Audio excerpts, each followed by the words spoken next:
How can you persuade people to become more healthy? The government are very, very keen on this, and wisely so. How do you persuade people to become more healthy? I'm doing some recent research on what psychologists or doctors used to call compliance. They now call adherence. How do you make people... Do you know that only 30% of people obey their doctor's orders?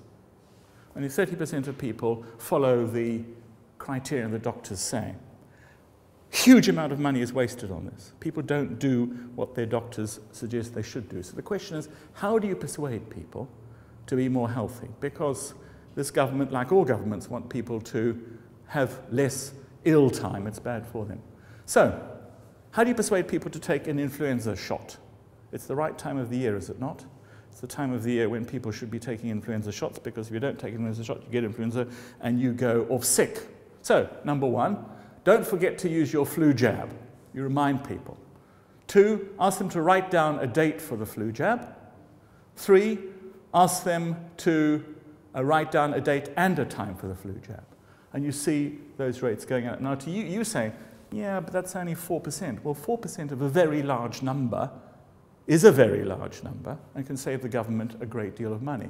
So the question is, how do you persuade people to do this? Let me give you an example, another one you probably know about.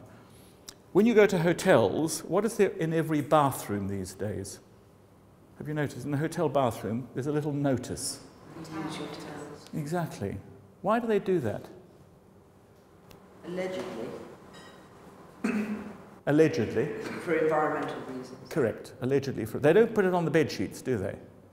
Now, how can they increase? How would you, do you think, if you're in a hotel, have you been backstage in hotels? They're very interesting places. The laundries are fantastically big, and towels are very, very expensive.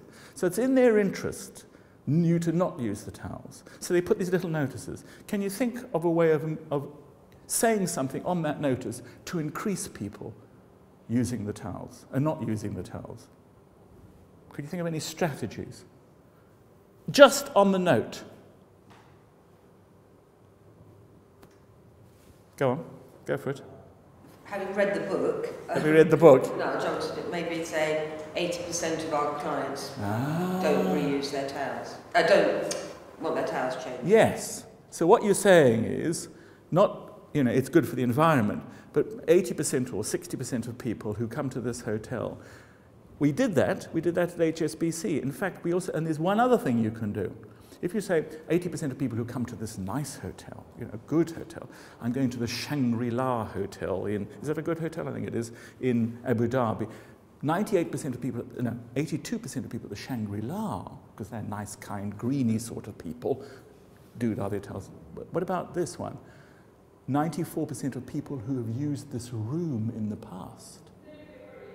And you know what? Compliance goes up because of what you do to people in that way. So what you're trying to do is you're nudging them. All you're doing is printing a piece of paper. A simple piece of paper is doing the job for you. What it is doing is persuading you to follow suit. Very attractive issue.